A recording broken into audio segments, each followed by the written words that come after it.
আগামী চৈত্র মাসের 11 তারিখে দোল পূর্ণিমা।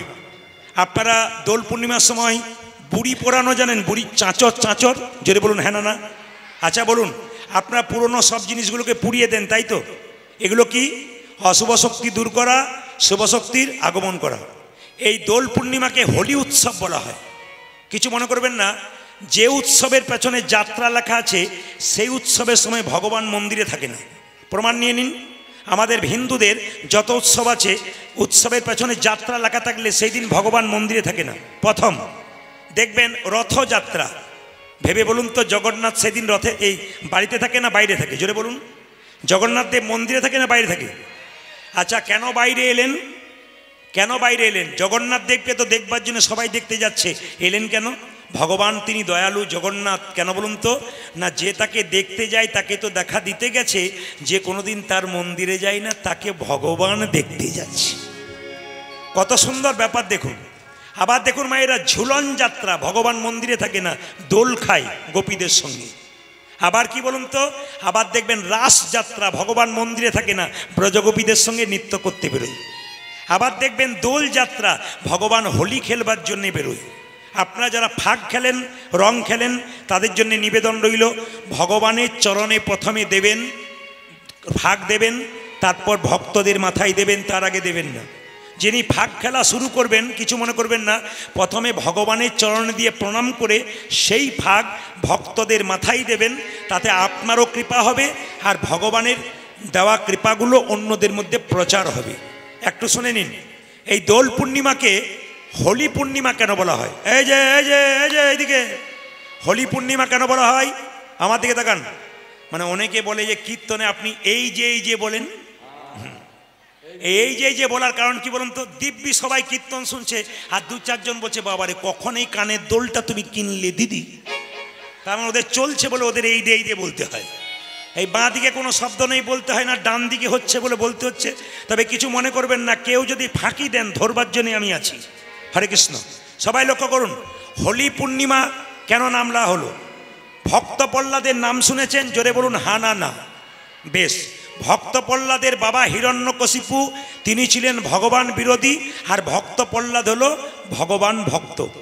ভক্ত প্রহ্লাদ এত ভগবানের নাম করে, তার বাবা জিজ্ঞেস করলো, প্রহ্লাদ ভগবান কোথায় আছে? প্রহ্লাদ বলল, কোথায় নেই তুমি বলতে পারো? আকাশে বাতাসে চন্দ্রে সূর্যে সব জায়গাতে ভগবান আছে। ভক্ত প্রহ্লাদকে এত করে মারবার চেষ্টা করলো তার বাবা, কিন্তু মারতে পারল না। ভক্ত প্রহ্লাদ একটা পিসি ছিল, হিরণ্যকশিপুর বোন, তার নাম হোলিকা। এই হোলি নামটা কেন হলো জেনে নিন। তার নাম হোলিকা। ওই হোলিকা একদিন বর পেয়েছিল। কি বর পেয়েছিল? যে তিনি যদি আগুনে প্রবেশ করেন তিনি কোনোদিন পুড়বেন না। হোলিকা যদি আগুনে ঢুকে যায় কোনোদিন আগুনে পুড়বে না। তো ভক্ত প্রহ্লাদের বাবা হিরণ্যকশিপু বললো, এক কাজ করো। হ্যাঁ, বললো, হোলিকা তুই এক কাজ কর, ভক্ত প্রহ্লাদকে নিয়ে আগুনে ঢুকে যা, ভক্ত প্রহ্লাদ পুড়ে যাবে, তুই বেঁচে যাবি। কিন্তু উল্টো হয়ে গেল। কি বলুন তো?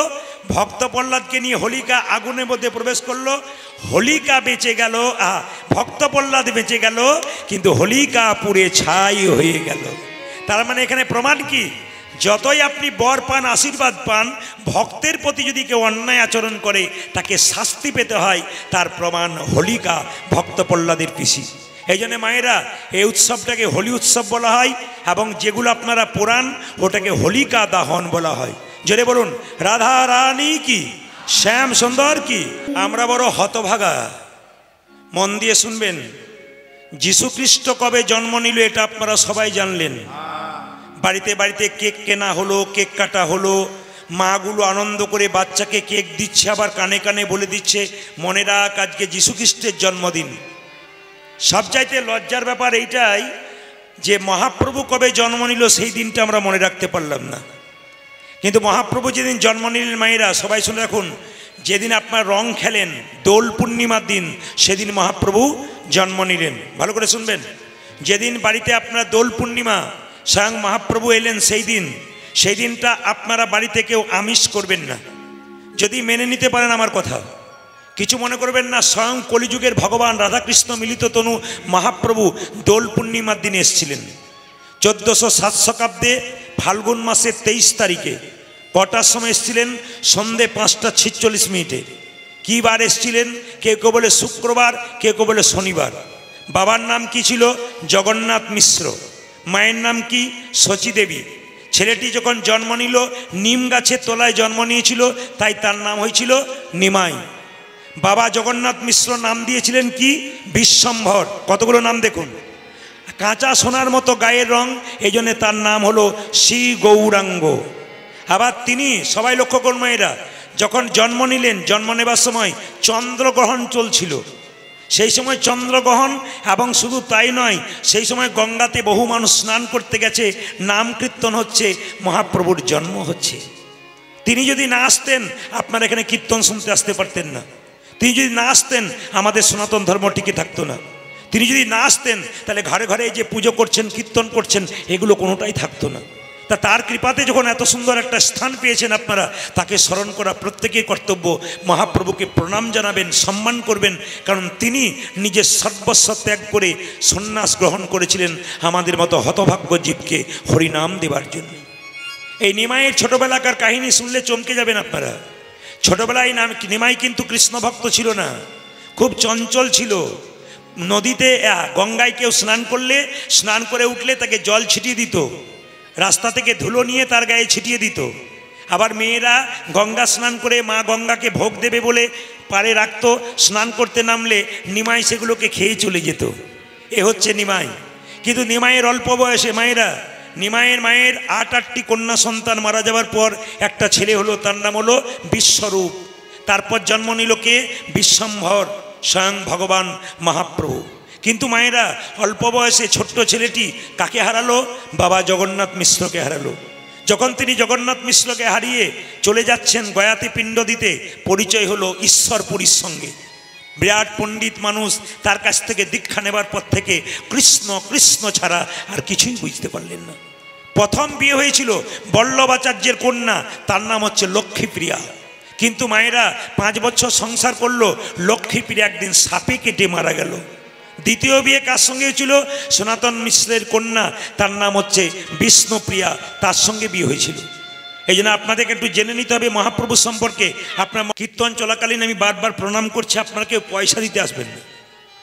আর যদি মনে করেন কেউ ঘর যাবার ইচ্ছা হয় যে পয়সাটা দিয়ে প্রণাম করে যাই, এখানে দেবেন না, ওই পয়সাটা কোনো মন্দিরে দিয়ে দেবেন, আমাকে দেবার দরকার হবে না। অন্তত এটা বলবো, কীর্তন চলাকালীন কাউকে আসার দরকার নেই, অন্তত কীর্তনটা মন দিয়ে শুনুন, কোনো ডিস্টার্ব দেবেন না, একবারে নীরবভাবে কীর্তন শুনবেন। কারণ আপনাদের জায়গাটি হচ্ছে একটা পবিত্র জায়গা, মহাপুরুষের জায়গা। আমাকে যখন এই ছেলেটি ফোন করেছিল তখনই বুঝতে পারলাম কাশিরাম দাস মানে একটা বিরাট জায়গা। এই জায়গাতে আসতে পেরে নিজেকে ধন্য মনে করছি। আপনি কি আপনারা বলবেন, আপনি তো বহু জায়গায় যাচ্ছেন, বহু রাজ্যে যাচ্ছেন, বহু দেশে যাচ্ছেন, এই মাটিটাকে সম্মান দিলেন কেন? মহাপুরুষের মাটিকে সবাই সম্মান দেয়। ঈশ্বরচন্দ্র বিদ্যাসাগরের মাটি, রবীন্দ্রনাথের মাটি, কাশিরাম দাসের মাটি, প্রত্যেকটি জয়দেব পদ্মাবতীর মাটি, প্রত্যেকটি মাটিকে সম্মান দেওয়া উচিত। নিতাই ধামের মাটি, প্রত্যেকটা মাটিকে সম্মান দেওয়া উচিত। এই জন্য আপনাদেরকে বলে যায় মায়েরা, এই নিমাই কিন্তু দীক্ষা নেওয়ার পর তারপর তিনি কি করলেন? সন্ন্যাস গ্রহণ করলেন। কার কাছ থেকে? কেশব ভারতীর কাছে। নাম হলো কি? শ্রী কৃষ্ণ চৈতন্য প্রভু। শ্রী মানে কি? সুন্দর। কৃষ্ণ মানে কি? আকর্ষণ। চৈতন্য মানে কি? চেতনা। যিনি প্রত্যেকটা জীবের মধ্যে কৃষ্ণ নামের চেতনা জাগাবেন বলে এলেন, তিনি হলেন মহাপ্রভু। দাদা নিতাইকে ডাকলেন, দাদা তুমি অধম জীবকে হরিনাম দাও। কিভাবে? নয়নে দেখিবে যারি কৃষ্ণ নামে দেবী। ভাইরা, এখানে যদি একটা ড্যান্স হাঙ্গামা হতো, নাটক যাত্রা হতো, পুরুষ মানুষরা একদিকে, নারীরা একদিকে বসতো, কেন বলুন তো? এখানে কি নারী পুরুষ আলাদা হতো? মহাপ্রভু এমন ধন দিয়ে গেলেন, কোনো জাতির বিচার নাই, জাতির তো বিচার নাই, সমস্ত জাতির মানুষ একসঙ্গে বসছেন, নারী পুরুষের কোনো বিচার নাই। একসঙ্গে পুরুষ নারী বসতে পারেন একমাত্র কীর্তনে, বাকি কোনো জায়গায় হয় না। তাই কি বললো? জাতের বিচার করো না দাদা, জাতের বিচার করো না দাদা, যারে দেখবে নামে দেবে, জাতের বিচার করো না দাদা। রাধা রানী কি, শ্যাম সুন্দর কি, মদন মোহন কি। মায়েরা, ভগবান একটা কথা বলেছেন, ভক্ত আমার মাতা পিতা, ভক্ত আমার গুরু, ভক্ত আমার নাম রেখেছে বাঞ্ছা কল্প তরু। সবাই মন দিয়ে শুনবেন। আমি আগেই বলেছি, বাচ্চা যার কোলে আছে তাকে কিছুক্ষণ পর বিদায় নিতে হয়, তাকিয়ে তাকিয়ে দেখবেন। আর আপনারা যারা কীর্তন শুনতে এসছেন তাদের সবচাইতে প্রিয় জিনিস কি বলুন তো? কি? যারা কীর্তন শুনতে এসছেন সবচাইতে প্রিয় জিনিস, যখন উঠবেন তখন ওটা হাতে দিয়ে উঠবেন, কি বলুন তো? চটি। এটি এত প্রিয়, দেখবেন যেই উঠবে সে চটি থেকে নিয়ে উঠবে, এমনি করে দেখি দেখি দেখি, মানে এটি এত প্রিয় জিনিস। যেটা বলুন রাধা রানী কি, ভক্ত আমার মাতা পিতা, ভক্ত আমার গুরু, ভক্ত আমার নাম রেখেছে বাঞ্ছা কল্পতরু। মানে ভগবান বলেন ভক্ত আমার বাবা, ভক্ত আমার মা, ভক্ত আমার গুরু। আপনারা বিশ্বাস করবেন? আমি প্রমাণ দিয়ে দেবো আপনাদের। রামচন্দ্রের সবচাইতে বড় ভক্ত কে ছিল মায়েরা? হনুমান। জোরে বলুন হনুমান।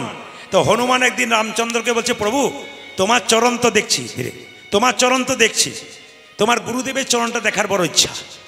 বলছে আমার গুরুদেবের চরণ দেখবি? বলে হ্যাঁ দেখবো। তাহলে এক কাজ কর, সোজা চলে যা, সরজু নদী পার হয়ে একটা বিরাট বড় পর্বত আছে, দেখবি আমার গুরু পাগুলো বাইরে করে শুয়ে আছে। এদিকে মায়েরা সবাই লক্ষ্য করুন, কি বললাম? হনুমানকে বললো চলে যা, বলে কোথায়? সরজু নদীর পাড়ে বিরাট পর্বত আছে, আমার গুরু পাগুলো বাইরে করে শুয়ে আছে। মায়েরা হনুমান যাচ্ছে রামচন্দ্র গুরুকে দেখতে, সরজু নদী পার হলো, গিয়ে দেখলো গর্তের মধ্যে, মানে গুহার গর্তের মধ্যে পা দুটো বাইরে করে রামচন্দ্রের গুরুদেব শুয়ে আছে। কিন্তু আশ্চর্যের ব্যাপার, পা দুটো খোলা আছে, বাকি গোটা বডিটা মানে গোটা শরীরটা সাদা কাপড় দিয়ে ঢাকা আছে, একবার মাথা পর্যন্ত। হনুমান মনে মনে ভাবছে, বাবারি রামচন্দ্রের চরণ এত সুন্দর, তার গরুর চরণ কত সুন্দর, এত সুন্দর চরণ যার, তার বদনটা কেমন একবার দেখলে হয় না? যার চরণ এমন তার বদন কেমন? চরণটা যদি দেখতে এত সুন্দর হয় তাহলে তার মুখটা কত সুন্দর, বদনটা। মায়েরা যেই না মুখের কাপড়টা খুলতে যাবে অমনি হনুমান দেখছে ওই দিকেও দুটো চরণ। হনুমান তাকাতাকি করছে, তাহলে কি রামচন্দ্রের গুরুদেবের পা মাথা নাই, খালি পা আছে, দুদিকেই পা, এই দিকেও দেখছে পা, ওই দিকেও দেখছে পা। ছুটে এলো হনুমান, প্রভু গিয়েছিলি? বলে গিয়েছিলাম। কাকে দেখলি? বলে গুরুদেবকে। কেমন দেখলি? দারুণ।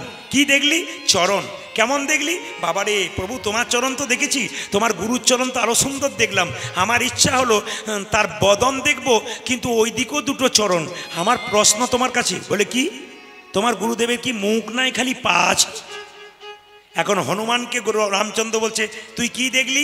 বলছে আমি দুদিকেই পা দেখলাম। যাওয়ার সময় কি বলেছিলি? চরণ দেখবো না বদন দেখবো? বলে চরণ দেখবো বলেছিলাম। তুই তো চরণ দেখবো বলেছিলি, তুই কি বলেছিলি? বদন দেখবো। তাই যে পাশ থেকে দেখবি তুই চরণই দেখতে পাবি।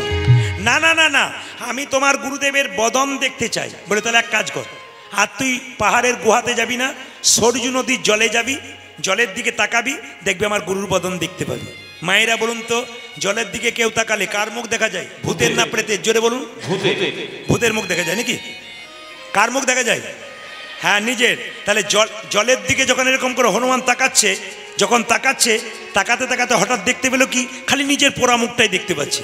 ও জলটাকে মাঝে মাঝে এরকম করে নিচ্ছে, আবার নিজের পোড়া মুখটা দেখছে। অনেকক্ষণ পরে এসে বলছে, প্রভু বলে কি? তুমি বললে জলের মধ্যে গুরুদেবের, তোমার গুরুদেবের মুখ দেখতে পাবো, দেখতে পেলাম না, ছাই আমার পোড়া মুখটা দেখতে পেলাম। কি দেখলি আরেকবার বল? বলে আমার পোড়া মুখটা আমি দেখতে পেলাম। ওরে হনুমান, আমি শাস্ত্রে বলেছি ভক্ত আমার মাতা পিতা, ভক্ত আমার গুরু, ভক্ত আমার নাম রেখেছে বাঞ্ছা কল্পতরু। ভক্ত যদি আমার গুরু হয়, তুই তো আমার পরম ভক্ত, তুই তোর মুখ দেখবি না তো কি অন্য কারো মুখ দেখবি? নিতাই গৌর হরি। আপনাদের কাছে নিবেদন রইল, এতজন ভক্ত এসছেন, মহাপ্রভুর একটা বাণী আপনারা মেনে নিন। 10 5 সবে মিলে দাঁড়েতে বসিয়া কীর্তন করহ সবে, হাতে তালি দিয়া। আজকের এই জায়গাটি মহাপ্রভুর জায়গা, সবাই মিলে হাতে তালি দিয়ে কীর্তন করুন। মহাপ্রভু বলেছেন 10 5 সবে মিলে, মানে যে কোনো বয়সে সবাই একসঙ্গে কীর্তন করুন। হাত তুলবেন সবাই একসঙ্গে, যাদের আছে তারা তুলবেন, যাদের নাই তাদের তোলার দরকার নাই। দেখি কার কার আছে একবার দেখিনি, ভয়ে তুলছে আর কি। হাত তুলুন একসঙ্গে, হরি হর নাম কৃষ্ণ কৃষ্ণ। যারা সামনে বসেছে তাদের খুব জ্বালা, যারা আমি যখন কীর্তন করতে আসছিলাম কতগুলো মেয়ে বলছে সামনে বসিস না, পা মেলে বসতে পাবি না, খালি উলুধ্বনি আর হরিধ্বনি। পেছনে বসবি, সময় মতো পালাবার চান্স পাবি। এই যে চালাক পার্টি যারা হয় তারা, না না আপনাদের বলি নাই, জায়গা পান নাই বলে আর কি। সবাই একসঙ্গে, হরি হর নাম কৃষ্ণ যাদব নাম হরি। আপনারা আপনারা যারা সুন্দর তালি দিচ্ছেন, এই তালি দেখা আমার খুব ভালো লাগলো। এত সুন্দর তালি দিচ্ছে, বাচ্চাগুলো দিচ্ছে, এগুলো আমার ভালো লাগলো। খারাপ কোনটা লাগলো? দু চারজন হরিহর ইয়ে নম, কৃষ্ণ যাদব ভাই ইয়ে নম, যাদব ভাই, মাধব ভাই, কেশব ভাই নম, এদের দিকে হাত ছেড়ে দিয়েছে। নজর আমার ওই দিকে আছে, হাত যখন বুঝে হরিহরে তখন নামিয়ে দিয়েছে। একজন কিন্তু নামাই নাই, উনি উড়িষ্যা থেকে এসেছেন। কেন? বাংলা বোঝেন না। সুপারি দেখেছেন, ভেতরেও রস নাই, বাইরেও রস নাই, নিরস। এরকম পার্টি কিছু আছে, আপনি যতই বলুন না কেন সুপারি তো না। সেও কিন্তু আস্তে আস্তে নামিয়ে এরকম থেকে এরকম হয়েছে না। এবার নামবে, যেটা বলুন হরিহর ইয়ে নাম কৃষ্ণ যাদবাই যাদবাই মাধবাই কেশবাই নম। একজনের কথা কিন্তু বলি নাই, তিনি কিন্তু রাগ করবেন। বাবা বুড়ো শিব, যার জায়গাতে কীর্তন করতে এসেছি, পেছনে লেখা আছে। সবাই মিলে বলুন রাধা রানী কি। সবচাইতে বড় রেল স্টেশন কোথায়? খড়গপুর নাকি? যেটা বলুন। হ্যাঁ না, এই খড়গপুরের পাশে দেখবে একটা গ্রাম ছিল। আপনাদের গ্রামের নাম যেমন সিঙ্গি, ঠিক সেরকম খড়গপুরের পাশে একটা গ্রাম ছিল। গ্রামটার নাম হচ্ছে ধারেন্দা গ্রাম মাইরা। সেখানে স্বামী স্ত্রী দুজন বাস করত। স্বামীর নাম কৃষ্ণমণ্ডল, স্ত্রীর নাম দুরিকা দেবী। আমি কিন্তু মাঝখানে জিজ্ঞেস করবো স্বামীর নাম কি? বললাম কৃষ্ণমণ্ডল, সবার মনে থাকবে। কৃষ্ণ কথা সবার মনে থাকবে। আর স্ত্রীর নাম কি? দুরিকা দেবী। গাড়ি বাড়ি টাকা পয়সা সব থাকলেও একটা জিনিস না থাকলে বাড়িতে সুখ নাই। কি বলুন তো? কোনো মায়ের কোলে যদি সন্তান না থাকে। আসলে তাই হয়। যারা খুব বেশি ভক্ত হয়, ভগবান তাদের মাঝে মাঝে ধাক্কা মারে। দেখবেন, কিছু মনে করবেন না, যারা খুব হরিনাম করে তাদের ছেঁড়া কাপড় হয়।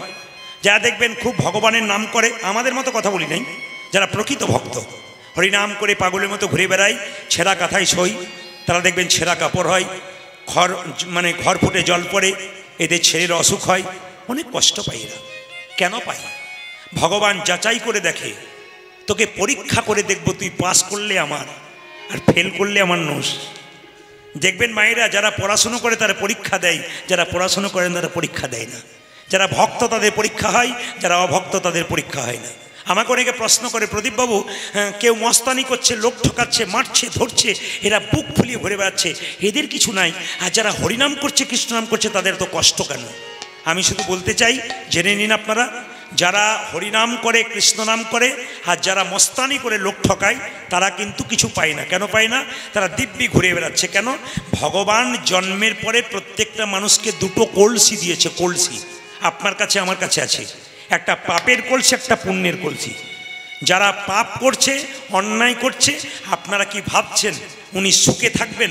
এখন বুক ফুলিয়ে ঘুরে বেড়াচ্ছে, কিন্তু পাপের কলসি যেদিন পূর্ণ হয়ে যাবে, দুর্যোধনের মতো রাস্তায় ভিক্ষা করে করে বেড়াবে।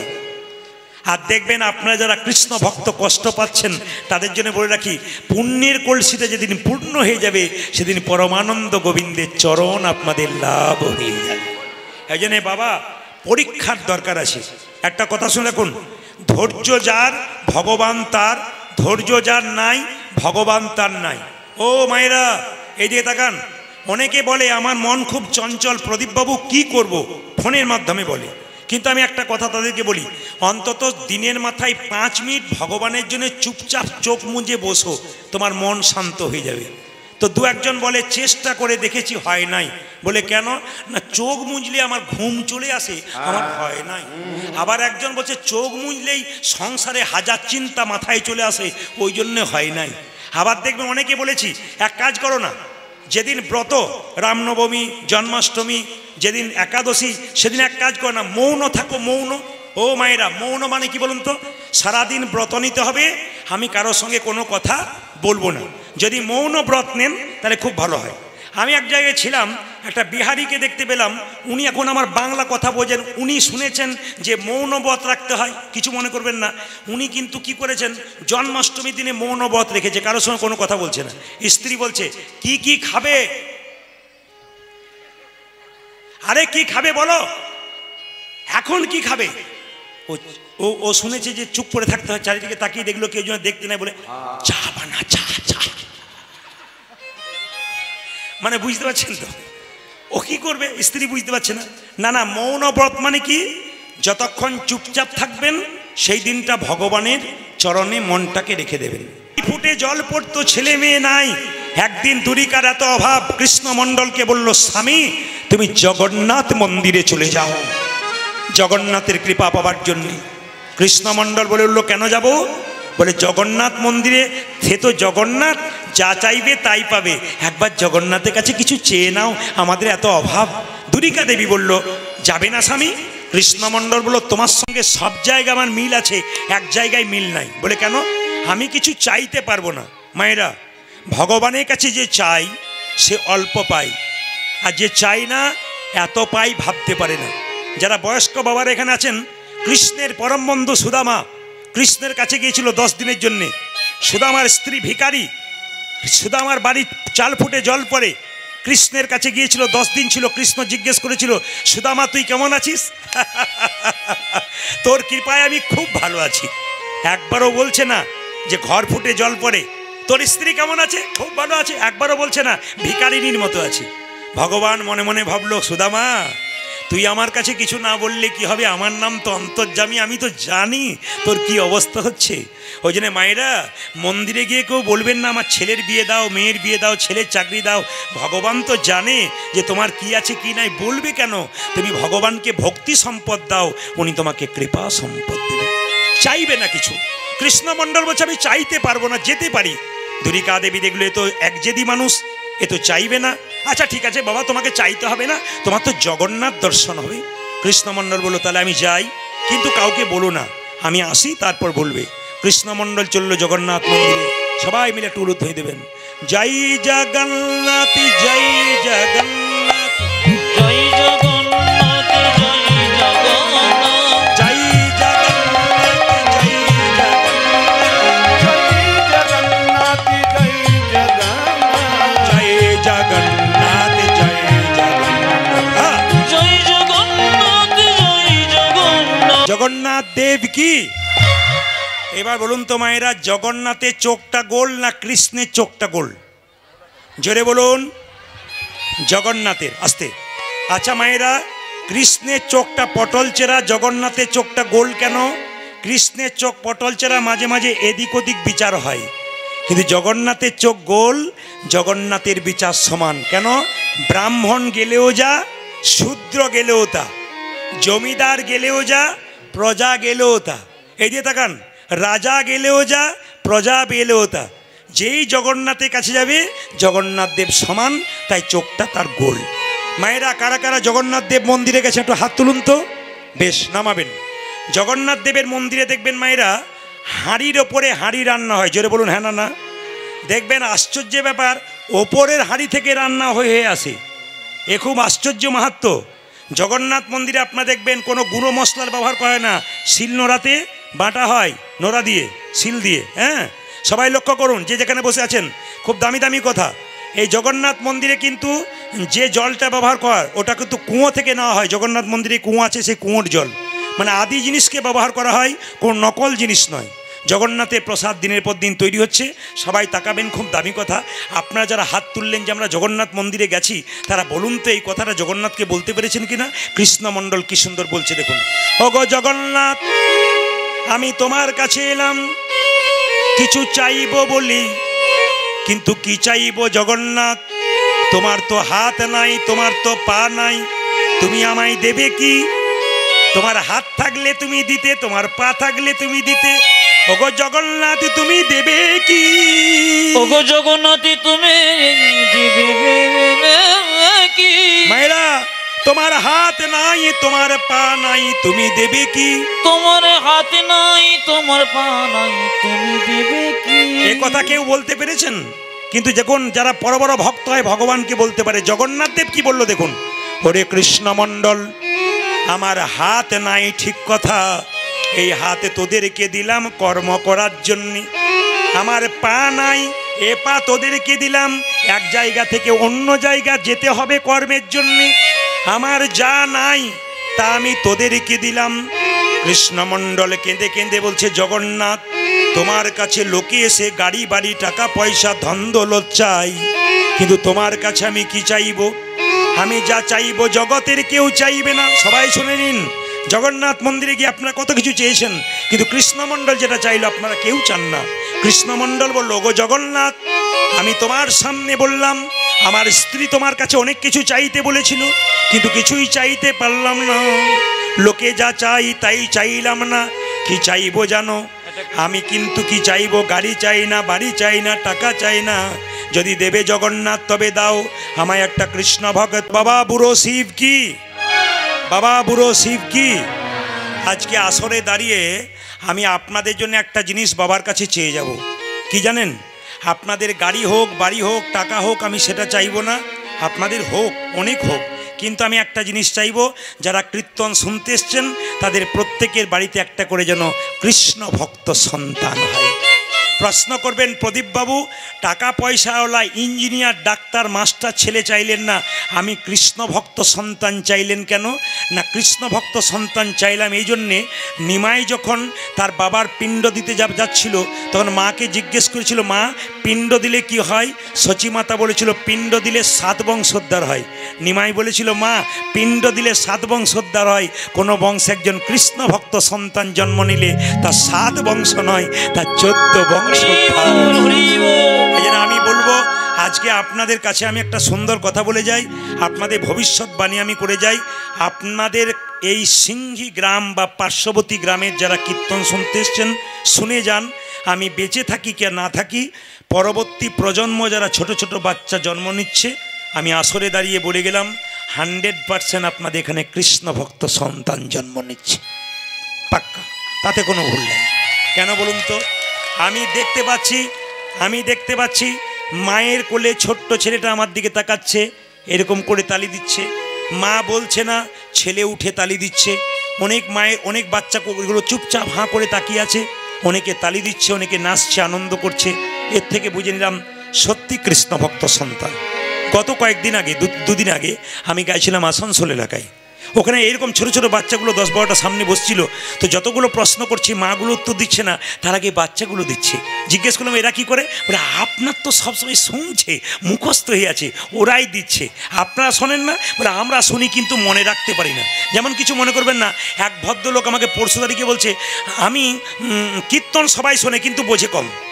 বোঝে কজন? সবাই তো শোনে, বোঝে কজন? একজন বলছে আমি 365 দিনের মধ্যে আমার কোনো কাজ নাই, ছেলেরা চাকরি করে। বলেছে বাবা কোনো অসুবিধা নাই, যেখানে যেখানে হরিনাম হবে তুমি শুনতে চলে যাবে, প্রসাদ পাবে, বাড়ি চলে আসবে, কোনো অসুবিধা নেই।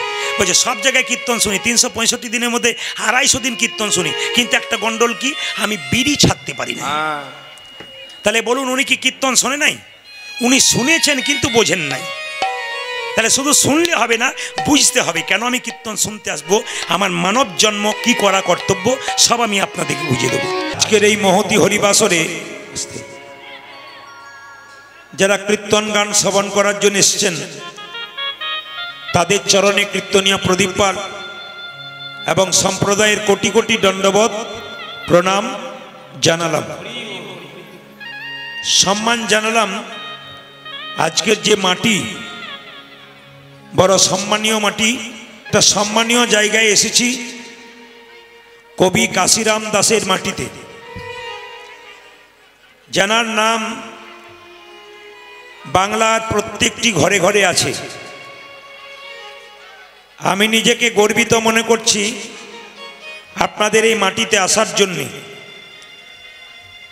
তিনি আমাদের মধ্যে নেই, তিনি চলে গেছেন আসতে, তিনি চলে গেছেন, কিন্তু তিনি বেঁচে আছেন কবিতার মাধ্যমে। আসতে তিনি বেঁচে আছেন কবিতার মাধ্যমে। সেই মাটিতে আজকে কীর্তন। আজকে যে ছেলেটি তার মায়ের বা বাবার মনোবাসনা পূর্ণ করার জন্য কীর্তন করাচ্ছেন, বাবার নাম হচ্ছে পাঁচকড়ি দত্ত, মা হলেন শান্তনা দত্ত, ছেলে পরিতোষ দত্ত এবং তাদেরই এক ভাই সার্থক ভদ্র এবং তার পরিবার, সকলের পূর্ণ সহযোগিতায় আজকের এই কীর্তন। আপনাদের আসরটি ভালো লাগছে কেন বলুন তো? আপনারা মনে হয় পাঁপড় খেতে ভালোবাসেন, কারণ পাঁপড়ের আমদানি খুব হচ্ছে আর কি। হ্যাঁ, তাও ভালো, পাঁপড় খান, অসুবিধা নেই। আমাদেরকেও শেষে একটু দেবেন। বলে বলুন রাধা রানী কি, শ্যাম সুন্দর কি, মদন মোহন কি, হরিবাসর কি, সাধুগুরু বৈষ্ণব কি, ঠান্ডা লাগছে কি? না না, প্রমাণ হয়ে গেল যে আপনারা কত ডুবে আছেন। আমি কি বলছি ওইদিকে নজর নিয়ে আপনারা সবাই জয় দিচ্ছেন। স্বয়ং মহাপ্রভু যার কৃপা বলে আপনারা কীর্তন শুনতে এসছেন। সকলের ভাগ্যে কীর্তন থাকে না। অনেকে আসবো বলে আসতে পারে নাই, অনেকের আসার কথা ছিল না কিন্তু এসে গেছেন। আবার এসে অনেকের ভাগ্যে মেলে না, বাচ্চা কোলে নিয়ে এসেছে কান্নাকাটি করছে, ওর থাকার ইচ্ছা ছিল কিন্তু থাকতে পারলো না, এরকমও হয়। কিংবা কেউ কীর্তন শুনতে এসছেন, বাড়ি থেকে ফোন এসছে, বড় অসুবিধা আসছে, এখনই উঠতে হবে। শেষ পর্যন্ত যারা কীর্তন শুনবেন বুঝবেন আপনারা ভাগ্যবান, আপনাদের কোনো গণ্ডগোল হয়নি, অথচ বসে আছেন। তো স্বয়ং মহাপ্রভু যিনি কলিযুগের ভগবান, প্রত্যেকটা জীবকে হরিনাম দিলেন প্রেমে দিয়ে। প্রেমের ঠাকুর গৌর হরি নবদ্বীপের পদ দিয়ে হরিনাম দিচ্ছেন। শ্রী গৌরাঙ্গ প্রেমের ঠাকুর প্রেম বিলাতে এলো নদিয়ায়। রাধে রাধে। বাহ, এই সুরটা যেন আমি সবসময় শুনতে পাই। জোরে বলুন রাধে রাধে। একবার বলে রাখি কেন রাধে রাধে বলতে বললাম। ভগবান কৃষ্ণ নিজের মুখে বললেন দুটো কথা, যে আমি যে কৃষ্ণের দাস, আমি যে কৃষ্ণের দাস, এতে যদি কারো সন্দেহ হয়, কোটি কোটি যুগ যদি আমাকে ভজনা করে, সকল ভজনা বৃথা তার। মানে কৃষ্ণ যে রাধার দাস, এ কথা যদি কেউ বিশ্বাস করতে না পারেন, তবে কোটি কোটি জন্ম গ্রহণ করলেও সে রাধার কৃষ্ণের কৃপা পাবে না। কৃষ্ণ নিজের মুখে বলছে, আমাকে কেনবার দরকার হবে না, বিনামূল্যে কিনবে যদি কেউ রাধে রাধে বলতে পারে। আমার রাধারানীকে যে খুশি করতে পারে, আমি তার প্রতি খুশি হয়। যদি কৃষ্ণের কথাটা তাই হয়, সবাই মিলে একসঙ্গে বলুন, কৃষ্ণের কৃপা পেতে গেলে রাধে রাধে। একবার জোরে বলুন, একবার জোরে বলুন। আমি আপনাদের শিখিয়ে দিয়ে যাই, আগামীকাল থেকে সকালবেলায় যে যাকে দেখবেন কি বলবেন? জোরে বলবেন। আগামীকাল সকাল থেকে যে যাকে দেখবেন কি বলবেন? মন্দিরে যাবেন কি বলবেন? বন্ধুর সঙ্গে দেখা হবে কি বলবেন? বান্ধবীর সঙ্গে দেখা হবে কি বলবেন? স্বামী স্ত্রীতে ঝগড়া হবে কি বলা বলি করবেন? দেখবেন কৃষ্ণের কৃপা কিন্তু হয়ে যাবে। চলো বলুন রাধে রাধে রাধে রাধে। চলুন আমরা রাধারানী নাম করতে করতে চলে যাই লীলার মাধ্যমে। চলো রে চলো রে চলো মন, হরি দর্শন, জয় রাধে জয় কৃষ্ণ জয় বৃন্দাবন। চলো রে চলো হরে জয় রাধে জয় কৃষ্ণ জয়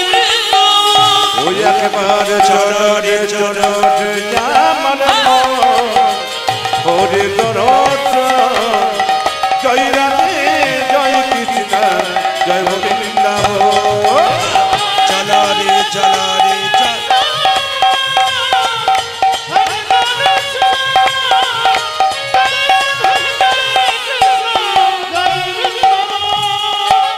কেশি ঘাট বংশী বট নিকুঞ্জ কানন কানন। কেশি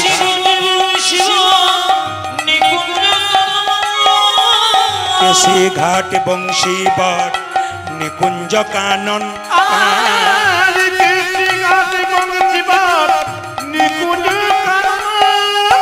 যেথাই হোলি খেলে আমার শ্রীনন্দের নন্দন।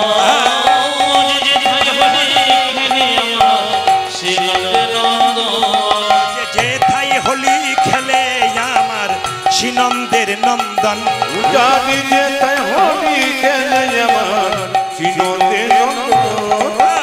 চলো রে চলো মন, হরি দর্শন, জয় রাধে জয় কৃষ্ণ জয় বৃন্দাবন। চলো রে চলো হরি দর্শন, জয় রাধে জয় কৃষ্ণ জয় বৃন্দাবন।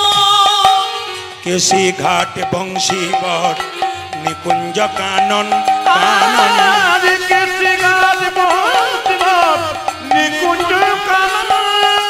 কেশে ঘাট বংশীবট নিকুঞ্জ কানন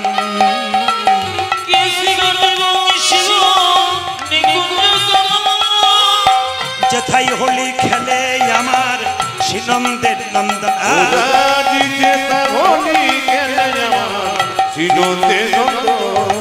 যেথাই হোলি খেলে আমার শ্রীনন্দের নন্দন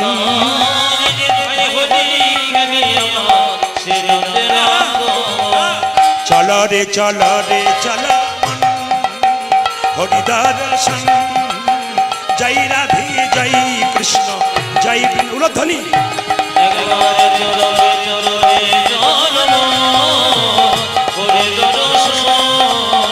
জয় রাধে জয় কৃষ্ণ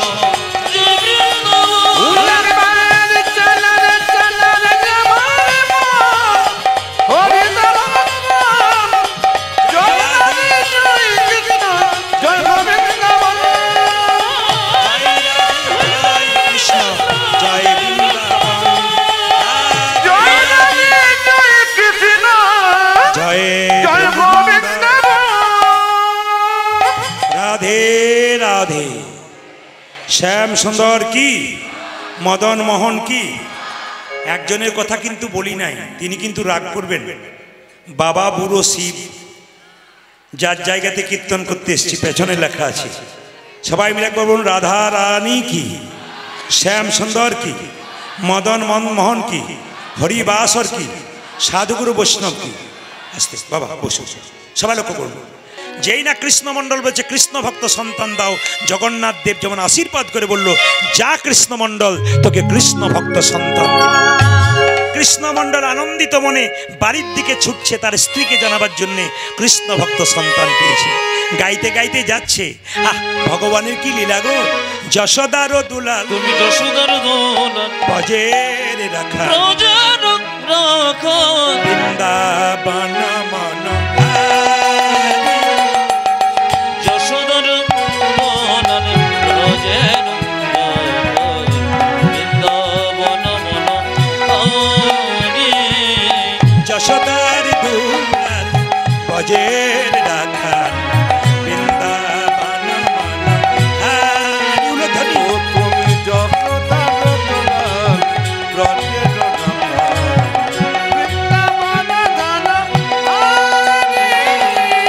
যশোদার দুলাল বজের রাখা বৃন্দাবন মন হারি যশোদার দোলালে ব্রজের বৃন্দাবন মন হারি গোপী জন বল্লভ রাধিকা রমণ গোপী জন বল্লভ রাধিকা রমণ জন বল্লভ রাধিকা রমণ